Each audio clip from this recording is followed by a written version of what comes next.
Hello everybody, Calamity here, and today we're going to talk about the Mailed Flower. This is a limited time weapon that you can get right now at the time of recording during the Wimbloom Festival event going on in Genshin Impact. I'm going to tell you everything you need to know about this weapon, how to acquire it, the materials you need to upgrade it, who it's good for, who it's not good for, and anything else you need to know about the weapon. If you're looking for a certain section in this video, like you already know how to get the weapon and you just want to see the characters, feel free to use the timestamps down below. But let's get started. First things first, how do you acquire the Mailed Flower? That's pretty easy. You're not gonna go to this event. You're gonna go to the Floral Pursuit, and if you can see, you just have to do the first level and you will get the Mailed Flower. These are just quick little Pac-Man type mini games, and they take just a few minutes to complete each level. It won't take you very long, and you can do them in co-op, so it goes even faster. Next up, by doing the various other events, you'll accumulate the event currency, and you can buy these Unfading Silky Grace. I don't know why Hoyoverse did it like this time around, but there's two different ones. So you have the orange ones up here, the festive tickets, and then you have the blue ones, the floral coupon.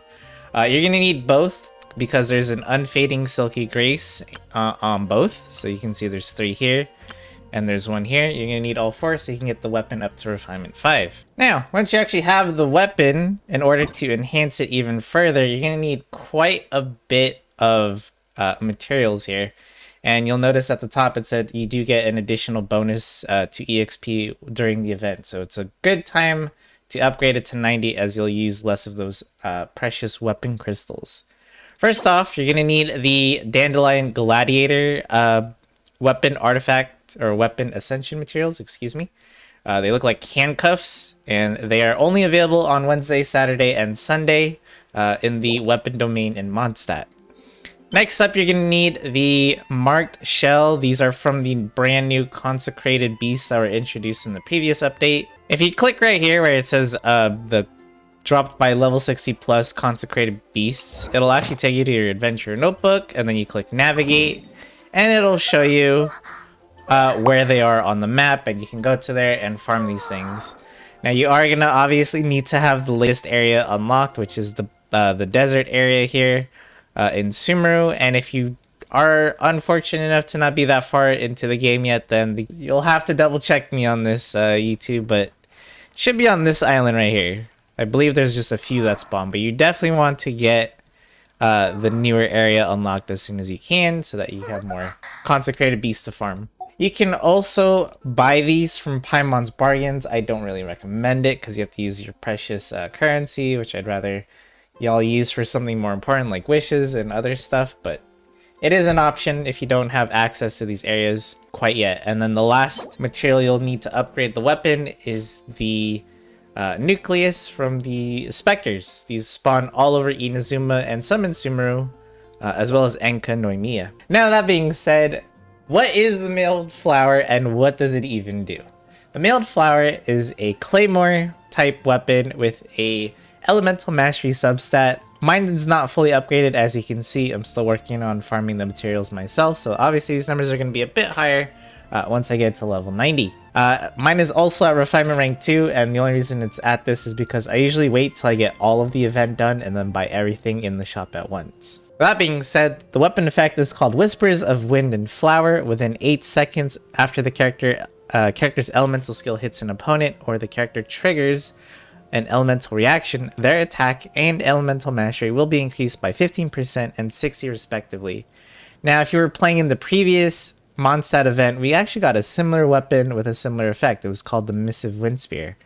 This weapon is pretty much the same thing, just a claymore version of that weapon. Now, a weapon like this, obviously it's not gonna like outclass any of the 4-star or 5-star weapons, excuse me, or even some of the 4-stars to be honest, but it is a good weapon overall. And it's very good for new players or free-to-play players that just don't have a lot of 5-star weapons on hand, like me. As you can see, the only 5-star claymore I have is a Skyward Pride that I got in the standard banner. So, is it going to be the best in slot for any of the characters in the game right now? Nope, but it will be a decent enough option for a few characters in the game already. And let's start with the first character recommendation. As you could already tell, Sayu is going to be my first character recommendation for this weapon.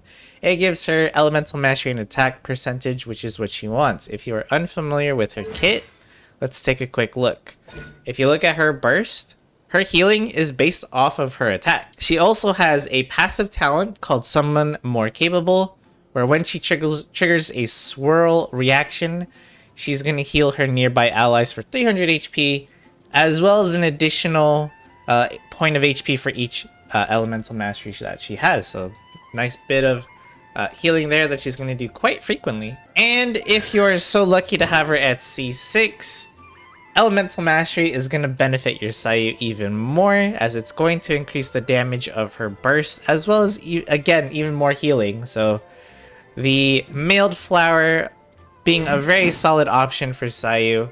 My only recommendation is if you do decide to use this weapon for her, I do recommend changing her Sand's main stat to an energy recharge, because you're going to be lacking that since you're not using, say, a sacrificial greatsword instead, or a Favonius sword. Next up, the character I'm going to recommend next is Diluc, and I know all the aesthetic users out there are looking at this like, ew, but hey, it's a good weapon for him. It gives him elemental mastery, and he's going to be proccing the elemental, or the weapon effect, excuse me, effect all the time, since he's interweaving his elemental skill as he hits opponents, and he's also triggering elemental reactions all the time, or at least he should if you're using him in a vaporized team, which is his most common team. The only time I wouldn't recommend this weapon for a Diluc is if you're using him in a mono pyro team, but that's very niche. Most of y'all are using him in a vaporized, so it's a pretty good weapon and gives him all his elemental mastery needs. You can feel free to focus on other stats like, more crit rate, more crit damage, things like that. Alright, and the final character that I think this weapon is going to be good for is Chongyun. Again, more attack, more elemental mastery. I only recommend this weapon on him, though, if you are doing some sort of melt team with him. If you are doing a freeze team with Chongyun, then this weapon is going to lose a lot of its value, since elemental mastery doesn't really do anything for freeze comps. Kind of have a bonus character recommendation for you, and it might be kind of different than what you might be used to hearing, but if you are actually building a Razor in a sort of bloom, hyper bloom or aggravate sort of team, then a mailed flower is actually not a bad idea, since it's going to give him a lot of elemental mastery, which is what you want in those types of team comps. And Razor is also a very good option for this weapon's effect. He has a very low cooldown on his skill, and of course he's also going to be triggering reactions all the time once he has his burst up, especially for those easy hyper blooms or aggravates, whatever you're using. Really solid option on him. I think a lot of people might overlook this for Razor, since he's usually built as a physical DPS, which is usually his best build. But if you are trying to do something different with Razor, not a bad option here. Last quick mention I forgot to say is that this sword would not be a bad option on Beidou either.